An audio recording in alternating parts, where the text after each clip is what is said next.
ബിസ്മില്ലാഹിർറഹ്മാനിർറഹീം. അൽഹംദുലില്ലാഹി റബ്ബിൽ ആലമീൻ. അസ്സലാത്തു വസ്സലാമു അലാ അഷ്റഫിൽ മുർസലീൻ മുഹമ്മദിൻ വഅലാ ആലിഹി വഅസ്ഹാബിഹി വമൻ തബിഅഹും ബിഇഹ്സാനിൻ ഇലാ യൗമിദ്ദീൻ. ആദരണീയരായ സഹപ്രവർത്തകരെ, സുഹൃത്തുക്കളെ, പ്രിയം നിറഞ്ഞ ഈ സായാഹ്നത്തിൽ, മഴച്ചാറ്റിലുള്ള ഈ സായാഹ്നത്തിലും ഈ പോരാട്ടത്തിൻ്റെ പാതയിൽ അണിനിരക്കുവാൻ ഇവിടെ എത്തിയിട്ടുള്ള പ്രിയം നിറഞ്ഞ പോരാളികളെ, എൻ്റെ ശബ്ദം ശ്രവിച്ചു കൊണ്ടിരിക്കുന്ന പ്രിയപ്പെട്ട നാട്ടുകാരെ, സുഹൃത്തുക്കളെ, ദൈവം തമ്പുരാൻ്റെ രക്ഷയും സമാധാനവും നമ്മളിൽ എപ്പോഴും ഉണ്ടാകട്ടെ എന്ന് ആത്മാർത്ഥമായി ആദ്യമേ പ്രാർത്ഥിക്കുകയാണ്.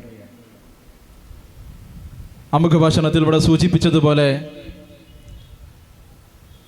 ഈ കടപ്പുറം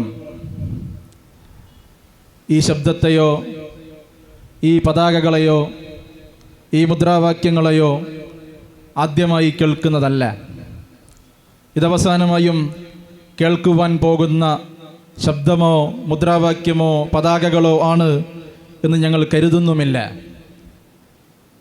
ഈ പോരാട്ടം കാലങ്ങൾക്ക് മുമ്പ് തുടങ്ങിയതും ഇനിയും അനുസ്യൂതം തുടർന്നു കൊണ്ടേയിരിക്കുന്നതുമായിരിക്കും എന്ന നിശ്ചയദാർഢ്യത്തിലും ഉറച്ച ബുദ്ധ്യത്തിലുമാണ് ഈ സായാഹ്നങ്ങളും ഈ പോരാട്ടങ്ങളും ഞങ്ങൾ തുടർന്നു കൊണ്ടിരിക്കുന്നത്.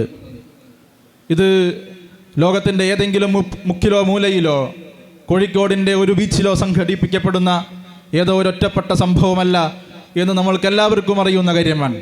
ഈ പ്രൊട്ടസ്റ്റിൻ്റെ പേര് എൻകാമ്പമെൻ്റ് പ്രൊട്ടസ്റ്റ് എന്നാണ്. ലോകത്ത് അടയാളപ്പെടുത്തപ്പെട്ട ഒരു പേര് കൂടിയാണത്. ലോകത്ത് അറിയപ്പെടുന്ന സർവകലാശാലകളിൽ, യൂറോപ്പിലെയും അമേരിക്കയിലെയും ലോകത്ത് പരന്നു കിടക്കപ്പെടുന്ന അക്കാദമിക ശാലകളിലെല്ലാം നിങ്ങൾക്ക് കാണാം എൻകാമ്പമെൻ്റ് പ്രൊട്ടസ്റ്റുകൾ സംഭവിച്ചത് നമ്മൾ കാണാൻ കഴിയുന്നുണ്ട്.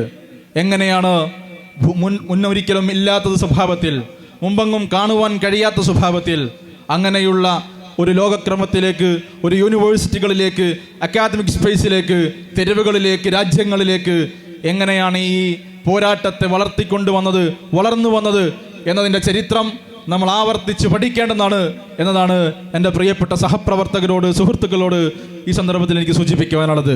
പ്രിയമുള്ളവരെ, നമ്മൾ കോഴിക്കോട് കടപ്പുറത്താണ് ഇപ്പോൾ സംഗമിച്ചു കൊണ്ടിരിക്കുന്നത്. നമ്മൾക്ക് പിറകിലായി ആർത്തിരമ്പുന്ന കടലുണ്ട്, നമ്മൾക്ക് സമീപത്ത് മണൽപ്പരപ്പുണ്ട്. പ്രിയമുള്ള സഹപ്രവർത്തകരെ, സുഹൃത്തുക്കളെ, ഗസയും ഇതുപോലെ ഒരു മണൽപ്പരപ്പിൻ്റെ അടുത്ത് തന്നെയാണ്. ഗസയുടെ ഒരു തീരം എന്ന് പറയുന്നത് ഇതുപോലുള്ള ഒരു കടപ്പുറമാണ്. ഗസയുടെ തീരം ചെഞ്ചായമണിഞ്ഞിട്ട്, രക്തഹാരമണിഞ്ഞിട്ട്, രക്തസാക്ഷികളുടെ രക്തം കൊണ്ട് മുങ്ങിപ്പോയിട്ട് 246 ദിവസമായിരിക്കുന്നു എന്നത് നമ്മൾ ഓർത്തിരിക്കേണ്ടുന്ന, നമ്മൾ മറന്നു പോകാണ്ടിരിക്കേണ്ടുന്ന, നമ്മൾ നിരന്തരമായി ഓർത്തുകൊണ്ടേയിരിക്കേണ്ടുന്ന ഒരു കാര്യമാണ്. 246 ദിവസങ്ങൾ ഇന്ന് പിന്നിട്ടിരിക്കുകയാണ്. നിങ്ങൾ ആലോചിച്ച് നോക്കൂ, 246 ദിനരാത്രങ്ങൾ നിരന്തരമായി ബോംബാക്രമണം നടന്ന, മിസൈൽ കൊണ്ട് ലോകം കണ്ടിട്ടില്ലാത്ത, ഇന്നേ വരെ അനുഭവിച്ചിട്ടില്ലാത്ത എത്രയോ വലിയ ആയുധങ്ങളും ബോംബുകളും മിസൈലുകളും അണുവായുധങ്ങളും അടക്കമുള്ള എല്ലാം കൊണ്ടിട്ടിട്ടും നിങ്ങൾ ഇന്നും ഗസയിൽ നിന്നും കേൾക്കുന്ന ശബ്ദം ലൻ നസ്കുത്, ഞങ്ങൾ ഇതിനൊന്നും അടിമപ്പെടുകയില്ല. ലൻ നർഹൽ, ഞങ്ങൾ ഓടിപ്പോവുകയില്ല. നിങ്ങൾ കഴിയാവുന്ന എല്ലാ ആയുധങ്ങളും ഈ 40 കിലോമീറ്റർ മാത്രമുള്ള ഭൂപ്രദേശത്തേക്ക് നിങ്ങൾ കൊണ്ടിട്ടാലും ഓടിപ്പോകുവാൻ ഞങ്ങൾ സന്നദ്ധമല്ല എന്നാണ് ആ തെരുവുകളിൽ, ആ ബീച്ചുകളിൽ, ആ എല്ലാം തകർക്കപ്പെട്ട കെട്ടിടങ്ങൾക്കിടയിൽ നിന്നും ആ ജനത നിരന്തരമായി പറഞ്ഞുകൊണ്ടേയിരിക്കുന്നത്. ഇത് തന്നെയാണ് നമ്മൾക്കും സൂചിപ്പിക്കുവാനുള്ളത്. ഇവിടെയുള്ള ഭരണക്രമത്തോട്, ഭരണകൂടങ്ങളോട്, അടിച്ചമർത്തുവാൻ വേണ്ടി വെമ്പുന്ന വംശീയതയുടെ എല്ലാ ശക്തികളോടും ഞങ്ങൾക്ക് സൂചിപ്പിക്കുവാനുള്ളത്, നിങ്ങൾക്ക് അധികാരമുണ്ടായേക്കാം, നിങ്ങൾക്ക് ആയുധങ്ങൾ ഉണ്ടായേക്കാം, നിങ്ങൾക്ക് ഭൗതികമായ സന്നാഹങ്ങളെല്ലാം ഒരു കൂട്ടിവെക്കാനുള്ള എല്ലാ സാധ്യതകളും ഉണ്ടായേക്കാം. പക്ഷേ അതിനെല്ലാം അടങ്ങിത്തരുവാൻ, ഒതുങ്ങിത്തരുവാൻ, അടിമപ്പെടുത്തുവാൻ ഞങ്ങൾ സന്നദ്ധമല്ല എന്ന പ്രഖ്യാപനം തന്നെയാണ് ഈ തെരുവുകളും ഈ എൻകാമ്പമെന്റുകളും പറഞ്ഞുകൊണ്ടേയിരിക്കുന്നത് എന്നാണ് ഞങ്ങൾക്ക് സൂചിപ്പിക്കുവാനുള്ളത്. പ്രിയമുള്ളവരെ, നിങ്ങളൊന്ന് ആലോചിച്ച് നോക്കൂ. നമ്മൾ ഇന്ത്യയിൽ നിന്നാണ് ഈ പ്രൊട്ടസ്റ്റിനോടൊപ്പം ഫലസ്തീനിൻ്റെ പോരാട്ടത്തോടൊപ്പം ചേർന്ന് നിൽക്കുന്നത്. നമുക്കറിയാം, ഇന്ത്യക്കൊരു ചരിത്രമുണ്ട്. ഇന്ത്യക്ക് ഫലസ്തീൻ പ്രശ്നത്തോട് ചരിത്രപരമായ ഒരു സമീപനമുണ്ട്. അതിൻ്റെ സമീപനം ഞാൻ വിശദീകരിക്കാതെ തന്നെ നിങ്ങൾക്ക് എല്ലാവർക്കും അറിയാവുന്ന കാര്യമാണ്. പക്ഷേ കഴിഞ്ഞ കുറച്ച് കാലങ്ങളായി ഇന്ത്യയിൽ ഭരണക്രമത്തിലേറിയിരിക്കുന്ന വംശഹത്യ പദ്ധതികളുടെയും വംശീയമായ ഭരണക്രമത്തിൻ്റെയും നിലപാടുകൾ വലിയ മാറ്റങ്ങൾ വന്നുകൊണ്ടിരിക്കുന്നു. നമുക്കറിയാം, നമ്മൾ ഈ സംസാരിച്ചു കൊണ്ടിരിക്കുന്ന സന്ദർഭം നമുക്കറിയാമല്ലോ. ഗസയിൽ നിന്നും മെയ്ഡ് ഇൻ ഇന്ത്യ എന്ന് രേഖപ്പെടുത്തിയ ബോംബുകൾ കണ്ടെടുക്കുന്ന ദിവസങ്ങൾക്ക് ശേഷമാണ് കോഴിക്കോട്ടങ്ങാടിയിൽ SIO ഈ പ്രൊട്ടസ്റ്റ് സംഘടിപ്പിക്കുന്നത്.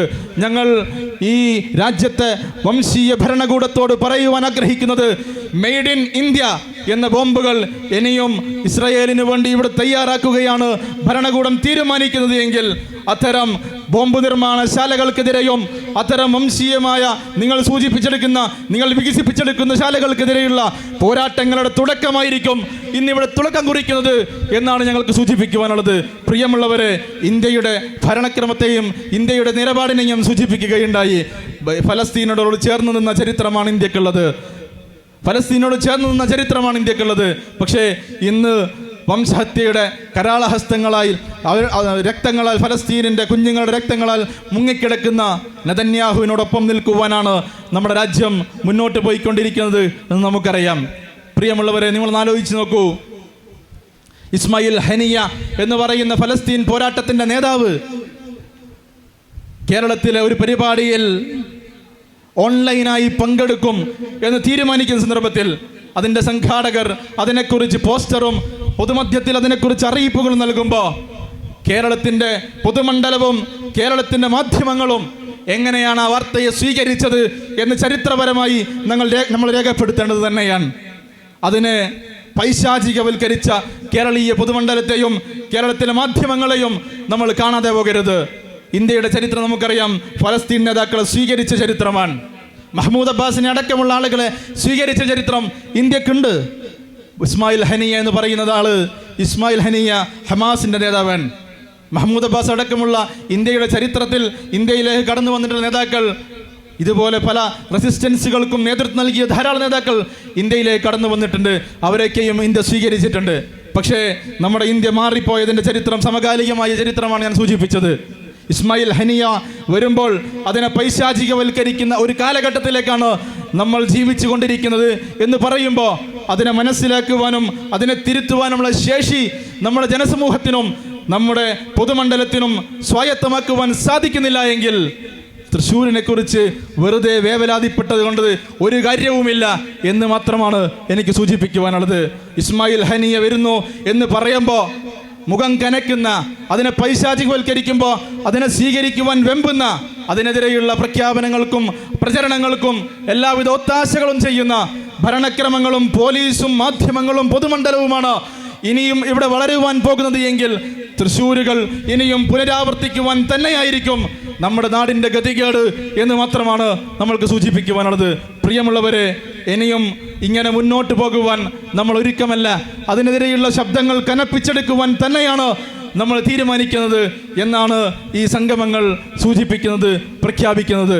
പ്രിയമുള്ളവരെ, ഗസയിലെ മനുഷ്യരെക്കുറിച്ച് നിങ്ങൾ ആലോചിച്ച് നോക്കൂ. ഏറ്റവും അവസാനം നമ്മൾ കണ്ട ഒരു വീഡിയോ ഉണ്ട്. ഇസ്രായേലിൻ്റെ പട്ടാളം ഇന്ന സ്ഥലത്ത് ബോംബിടും, മിസൈൽ വർഷിക്കും എന്ന് ആ പ്രദേശത്തെ ആളുകൾക്ക് നേരത്തെ വിവരം കൊടുക്കുകയാണ്. ഒരു മനുഷ്യൻ അദ്ദേഹത്തിൻ്റെ വീട് വിട്ടൊഴിഞ്ഞ് പോവുകയാണ്. അദ്ദേഹത്തിൻ്റെ വീടിൻ്റെ മേലെ ഏതാനും മണിക്കൂറുകൾക്കുള്ളിൽ സൈന്യം കടന്നു വന്ന് കരയാക്രമണം നടത്തും എന്ന് അദ്ദേഹത്തെ അറിയിച്ചിട്ടുണ്ട്. ഫലസ്തീനിലെ പോരാളികളും ആ പ്രദേശങ്ങളിലൊക്കെയും ഉണ്ട്. ഇവരോട് ഏറ്റുമുട്ടുവാൻ വെമ്പി നിൽക്കുന്ന ഫലസ്തീൻ പോരാളികളും ആ പ്രദേശത്തുണ്ട് എന്ന് അദ്ദേഹത്തിന് അറിയാം. അങ്ങനെ വീട് വിട്ടുപോകുന്ന ആ മനുഷ്യൻ തൻ്റെ വീട് കുറഞ്ഞ മണിക്കൂറുകൾക്കുള്ളിൽ നിഷ്പ്രഭമായേക്കാം, നിലംപരിശായേക്കാം എന്നെല്ലാ ഉറപ്പുമുള്ള മനുഷ്യൻ അദ്ദേഹത്തിൻ്റെ വീട് വിട്ടൊഴിയുമ്പോൾ അദ്ദേഹത്തിൻ്റെ വീടിൽ ബാക്കിയുള്ള ഫ്രിഡ്ജിൽ അദ്ദേഹത്തിന് കഴിയാവുന്ന പരമാവധി ഫുഡ്, അദ്ദേഹത്തിന് കഴിയാവുന്ന പരമാവധി സാമഗ്രികൾ അദ്ദേഹത്തിൻ്റെ വീട്ടിലെ ഫ്രിഡ്ജിൽ നിറച്ചു വെക്കുകയാണ്. അദ്ദേഹം നിറച്ചു വെക്കുമ്പോൾ പറയുന്നത്, എൻ്റെ വീടിതാ മണിക്കൂറുകൾക്കുള്ളിൽ നിലംപരിശാകാൻ പോവുകയാണ്. പക്ഷേ ഫലസ്തീനിന് വേണ്ടി, എൻ്റെ മണ്ണിന് വേണ്ടി, എൻ്റെ വീടിന് വേണ്ടി, എൻ്റെ ജീവന് വേണ്ടി ഈ മണ്ണിൻ്റെ സ്വാതന്ത്ര്യത്തിന് വേണ്ടിയുള്ള പോരാട്ടം നയിക്കുന്ന പോരാളികൾ എൻ്റെ വീടിൻ്റെ ഉള്ളിലേക്ക് കയറി വരാനും അവിടെ നിന്ന് ഇസ്രായേലിൻ്റെ വംശീയ പട്ടാളത്തോട് പൊരുതാനും സാധ്യതയുണ്ട് എന്ന് ഞാൻ മനസ്സിലാക്കുന്നു. അവർക്ക് വേണ്ടി എനിക്ക് കഴിയാവുന്ന ഏറ്റവും അവസാനത്തെ അവരെ ആദരിക്കുവാനും അവർക്ക് വിരുന്നൂട്ടുവാനും എനിക്ക് കഴിയാവുന്നത് എൻ്റെ ഫ്രിഡ്ജിലേക്ക് എനിക്ക് പരമാവധി ആഹാരങ്ങൾ സംഭരിക്കുക എന്നതാണ്. തൻ്റെ വീട് നിലംപരിശാകുന്ന മണിക്കൂറുകൾക്ക് മുമ്പിൽ ഫലസ്തീനിലെ പോരാളികൾക്ക് വേണ്ടി തൻ്റെ സ്വന്തം വീട്ടിലെ ഫ്രിഡ്ജ് നിറച്ചു വെക്കുന്ന മനുഷ്യരുള്ള പോരാളികളുള്ള അതുപോലെ കുഞ്ഞുങ്ങളുള്ള ഒരു നാടിനെ കുറിച്ച് കൂടിയാണ് പ്രിയമുള്ളവരെ നമ്മൾ സംസാരിച്ചു കൊണ്ടിരിക്കുന്നത്. ഈ പോരാട്ടം വിജയം കണ്ട് മാത്രമേ അടങ്ങുകയുള്ളൂ എന്ന് നമുക്കെല്ലാവർക്കും അറിയാം. ആഗസ്റ്റ് 7 ശേഷമുള്ള ലോകമല്ല ഇന്നുള്ള ലോകം നമുക്കറിയാവുന്നതാണ്. ആഗസ്റ്റ് 7 ശേഷമുള്ള ഫലസ്തീനല്ല, ഇസ്രായേലല്ല ഇന്നുള്ള ലോകം എന്ന് നമുക്കറിയാം. ആഗസ്റ്റ് 7 ശേഷം ഫലസ്തീൻ അംഗീകരിക്കാൻ ലോകത്തുള്ള രാജ്യങ്ങൾ അവർക്ക് അംഗീകരിക്കാൻ കഴിയാതെ പോകുന്ന ഒരു സാഹചര്യം രൂപപ്പെട്ടുകൊണ്ടിരിക്കുന്നു. അതുപോലെ തന്നെ ഈ പോരാട്ടത്തോട് ഐക്യദാർഢ്യപ്പെട്ടുകൊണ്ട് ലോകത്തുള്ള മിക്ക കലാലയങ്ങളും പറയപ്പെട്ട എല്ലാ കലാലയങ്ങളും അതിനോട് ഐക്യദാർഢ്യപ്പെട്ടുകൊണ്ടിരിക്കുന്നു. പ്രൊഫസർമാർ, അക്കാഡമിഷ്യൻസ്, റിസർച്ച് സ്കോളേഴ്സ്, വിദ്യാർത്ഥികൾ, ആക്ടിവിസ്റ്റുകൾ, അങ്ങനെ തുടങ്ങി സമൂഹത്തിൻ്റെ മുഴുവൻ തുറകളിലെ ആളുകളും ഈ പോരാട്ടത്തോട് ഐക്യദാർഢ്യപ്പെട്ടുകൊണ്ടിരിക്കുകയാണ്. ഈ പോരാട്ടം വിജയത്തിലേക്ക് എത്തുക തന്നെ ചെയ്യും എന്ന് മാത്രമാണ് നമ്മൾക്ക് പറയാനുള്ളത്, നമ്മൾക്കറിയാനുള്ളത്. ഈ പോരാട്ടത്തിന് പിന്തുണയേകുന്നവരാണ് നമ്മൾക്ക് ചുറ്റിലുമുള്ളത് എന്ന് നമുക്കറിയാം.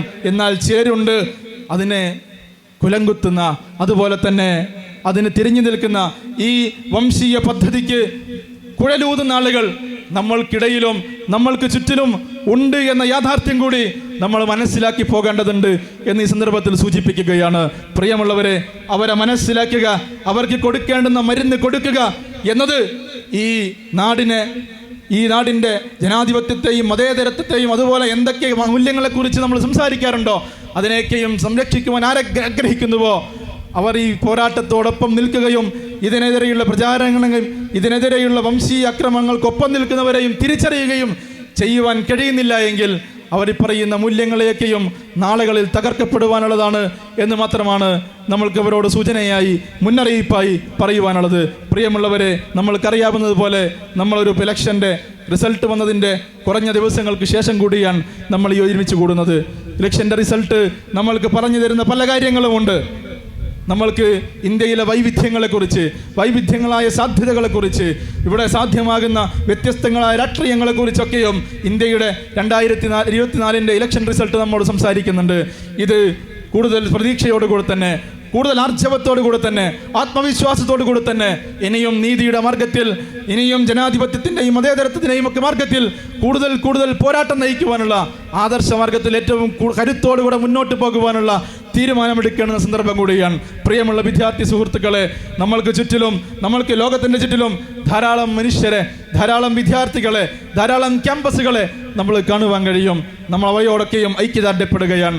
നിങ്ങൾ ലോകത്തിലെ പ്രധാനപ്പെട്ട ക്യാമ്പസുകളിലേക്ക് നോക്കൂ. അവരവരുടെ അക്കാദമിക പട്ടങ്ങളൊക്കെയും തകർത്തെറിഞ്ഞുകൊണ്ട് അതിനെയും വിലവെക്കാതെ ഇസ്രായേലിൻ്റെ സഹകരണത്തോടുകൂടെ അതിനു വേണ്ടിയുള്ള ഒരുക്കങ്ങൾ നടക്കുന്ന, അതിനോടൊപ്പം നിൽക്കുന്ന സർവകലാശാലകളാണെങ്കിൽ, അതിനൊപ്പം നിൽക്കുന്ന സംവിധാനങ്ങളാണെങ്കിൽ അതിനോടൊക്കെയും വിസമ്മതം പ്രഖ്യാപിച്ചുകൊണ്ട് തങ്ങളുടെ ഏറ്റവും ഔന്നിത്യമുള്ള ബിരുദങ്ങളെല്ലാം വിട്ടെറിഞ്ഞു കൊണ്ടുപോകുന്ന എത്രയോ വിദ്യാർത്ഥികളെ ലോകത്തിൻ്റെ ഏറ്റവും പ്രധാനപ്പെട്ട സർവകലാശാലകളിൽ നമ്മൾ കാണുകയാണ്. നമ്മൾ അവർക്ക് ഐക്യദാർഢ്യം പ്രഖ്യാപിക്കുകയാണ്. ഫലസ്തീനിലെ മക്കളോടൊപ്പം, ഫലസ്തീനിലെ പോരാളികളോടൊപ്പം ഐക്യദാർഢ്യപ്പെടുന്ന ലോകത്തിലെ വ്യത്യസ്തങ്ങളായ ക്യാമ്പസുകളോടൊപ്പം ഈ സംഗമവും ഐക്യദാർഢ്യപ്പെടുകയാണ്. പ്രിയമുള്ളവരെ, ഈ പോരാട്ടം വിജയത്തിലെത്തുന്ന ഒരു ദിനമുണ്ട്. അത് അടുത്തു തന്നെയാണ്, അകലെയൊന്നുമല്ല. നമ്മൾക്കറിയാമല്ലോ, ലോകത്തിൻ്റെ ചരിത്രം എടുത്തു നോക്കിയാൽ സ്വാതന്ത്ര്യം എന്ന് പറയുന്നത് അത്രമേൽ വില കുറഞ്ഞ കാര്യമൊന്നുമല്ല. ലക്ഷക്കണക്കിന് മനുഷ്യരുടെ കുരുതി കൊടുത്തുകൊണ്ട് തന്നെയാണ് നമ്മൾക്ക് ലോകത്തിലെ വ്യത്യസ്തങ്ങളായ സ്വാതന്ത്ര്യ പോരാട്ടങ്ങളെ കണ്ടെടുക്കുവാൻ കഴിയുന്നത്. അതുകൊണ്ട് ഈ സ്വാതന്ത്ര്യ പോരാട്ടത്തിന് ഇൻവെസ്റ്റ് ചെയ്യുന്ന, അതുപോലെ തന്നെ ഈ സ്വാതന്ത്ര്യ പോരാട്ടങ്ങളെ നിരന്തരമായി ഇഗ്നൈറ്റ് ചെയ്യുന്ന സംഭവ വികാസങ്ങളും ദിനരാത്രങ്ങളുമായി നമ്മൾക്ക് ഇന്നിനെയും നാളെയെയും വരാനുള്ള ദിനങ്ങളെയും ഇന്നലെയുള്ള ദിവസങ്ങളെയും ഒക്കെ കാണുവാൻ കഴിയും. ഒരു സ്വതന്ത്ര പുലരുവാൻ പോകുന്നുണ്ട്. ഒരു സ്വതന്ത്ര ഫലസ്തീൻ പുലരുക തന്നെ ചെയ്യും. അത് അടുത്ത് വന്നുകൊണ്ടിരിക്കുക തന്നെയാണ്. അതുപോലെ തന്നെ വംശീയമായ ഇസ്രായേലിൻ്റെ പദ്ധതികൾ തകരുക തന്നെ ചെയ്യും. വംശീയമായ ഇസ്രായേലിൻ്റെ നിലനിൽപ്പ് തന്നെ തകർന്നു പോവുക തന്നെ ചെയ്യും. അതൊരു കൊളോണിയൽ സൃഷ്ടി മാത്രമാണ്, അതൊരു സാമ്രാജ്യത്വ സൃഷ്ടി മാത്രമാണ്. ആ സൃഷ്ടി തകർന്നു പോവുക തന്നെ ചെയ്യും. അത് മാത്രമാണ് നീതിയുള്ളത് എന്ന് നമ്മൾക്കെല്ലാവർക്കും അറിയാം. അതുകൊണ്ട് നീതിയുടെ മാർഗത്തിൽ, അതുകൊണ്ട് സാമ്രാജ്യത്തിനെതിരെ, വംശീയതക്കെതിരെയുള്ള പോരാട്ടത്തിൽ ആരൊക്കെ ഐക്യദാർഢ്യപ്പെടുന്നു എന്നുകൂടി ടെസ്റ്റ് ചെയ്യുന്ന ലിറ്റ്മസ് പേപ്പറാണ് യഥാർത്ഥത്തിൽ ഫലസ്തീൻ പോരാട്ടം എന്ന് നമുക്ക് കാണുവാൻ കഴിയും. പ്രിയമുള്ളവരെ, ആ ലിറ്റ്മസ് പേപ്പറിൽ നമ്മൾക്ക് വംശീയതക്കെതിരെയുള്ള നമ്മുടെ സത്യസന്ധത തെളിയിക്കുവാനുള്ള സന്ദർഭമാണ്. നമ്മൾക്ക് പലരെയും കാണുവാൻ കഴിയും ആ ടെസ്റ്റിൽ തോറ്റുപോകുന്ന ആളുകളെ. അതിൽ മൗനം അവലംബിച്ചുകൊണ്ട് ഒളിച്ചു കളഞ്ഞു കളയാം എന്ന് വിചാരിക്കുന്നവരെയും നമുക്ക് സൂത്രത്തിൽ കാണുവാൻ കഴിയുന്നുണ്ട്. പക്ഷേ ഒളിച്ചു കഴിയുക സാധ്യമല്ല. ഈ പോരാട്ടത്തോടൊപ്പം നിൽക്കുക എന്നത് നിരന്തരമായി ശബ്ദിച്ചുകൊണ്ടേയിരിക്കുക എന്നത് തന്നെയാണ്. മൗനം കൊണ്ട് നിങ്ങൾക്കൊന്നും മറച്ചു വെക്കുവാൻ കഴിയില്ല. ഫലസ്തീനിലെ 35,000-ലധികമുള്ള ശുഹദാക്കൾ, രക്തസാക്ഷികൾ നിങ്ങളുടെ മൗനത്തെ നിരന്തരം തുറന്നു കാണിച്ചു കൊണ്ടേയിരിക്കും. നിങ്ങൾ മൗനം പൂണ്ടുവാനാണ് നിങ്ങൾ ആഗ്രഹിക്കുന്നത് എങ്കിൽ നിങ്ങൾ തുറന്നു കാണിക്കുവാൻ ഇവിടെയുള്ള രക്തസാക്ഷികൾ മാത്രം മതി. അതുകൊണ്ട് 35,000-ലധികമുള്ള രക്തസാക്ഷികൾക്ക് വേണ്ടി ഇസ്രായേലിൻ്റെ വംശീയതക്കെതിരെയുള്ള പോരാട്ടങ്ങളിൽ പോരാളികളോടൊപ്പം നിൽക്കുവാൻ നിങ്ങൾ സന്നദ്ധമാണോ? ഈ പോരാട്ടങ്ങൾക്കൊപ്പം നിൽക്കുക. ലോകത്തിൻ്റെ വ്യത്യസ്ത ഭാഗങ്ങളിൽ നടക്കുന്ന വംശീയതക്കെതിരെയുള്ള ഫലസ്തീൻ പോരാട്ടത്തോടൊപ്പം ഐക്യദാർഢ്യപ്പെട്ടുകൊണ്ടിരിക്കുന്ന വ്യത്യസ്ത പോരാട്ടങ്ങളോടൊപ്പം നിൽക്കുക. അവർക്ക് വേണ്ടിയുള്ള ഐക്യദാർഢ്യങ്ങളിൽ മനമുരുകി നിങ്ങൾ ഉണ്ടാവുക, പ്രാർത്ഥിക്കുക. അവർക്ക് വേണ്ടിയുള്ള നിരന്തരമായ പ്രാർത്ഥനയും അവർക്ക് വേണ്ടിയുള്ള ഐക്യദാർഢ്യങ്ങളും നിരന്തരം ഓർത്തുകൊണ്ടുള്ള പ്രവർത്തനങ്ങളും പരിപാടികളും പറച്ചിലുകളും നമ്മുടെ നാടിൻ്റെ മുക്കുമൂലകളിൽ, ലോകത്തിൻ്റെ മുക്കുമൂലകളിൽ നിരന്തരമായി ഉയർന്നു വന്നുകൊണ്ടിരിക്കുക. പ്രിയമുള്ളവരെ, ഈ പോരാട്ടം വിജയിക്കുക തന്നെ ചെയ്യും. നമ്മുടെ എല്ലാം ഭാവിയിൽ, നമ്മൾ തന്നെ കാണുന്ന ഒരു ഭാവിയിൽ, സമീപമായ ഭാവിയിൽ ഫലസ്തീൻ, സ്വതന്ത്ര ഫലസ്തീൻ പുലരുക തന്നെ ചെയ്യും എന്ന് മാത്രം പ്രഖ്യാപിച്ചുകൊണ്ട് ഈ എൻകാമ്പമെൻ്റ് പ്രൊട്ടസ്റ്റ് സർവശക്തനായ അള്ളാഹുവിൻ്റെ മാർഗത്തിൽ ഉദ്ഘാടനം ചെയ്തതായി പ്രഖ്യാപിച്ചുകൊണ്ട് ഞാൻ എൻ്റെ വാക്കുകൾ അവസാനിപ്പിക്കുന്നു. നിങ്ങൾക്ക് നന്ദി, ദൈവത്തിന് സ്തുതി. വാഹിർ ദഅ്വാന അൽഹംദുലില്ലാഹി റബ്ബിൽ ആലമീൻ. അസ്സലാമു അലൈക്കും വറഹ്മത്തുള്ളാഹി.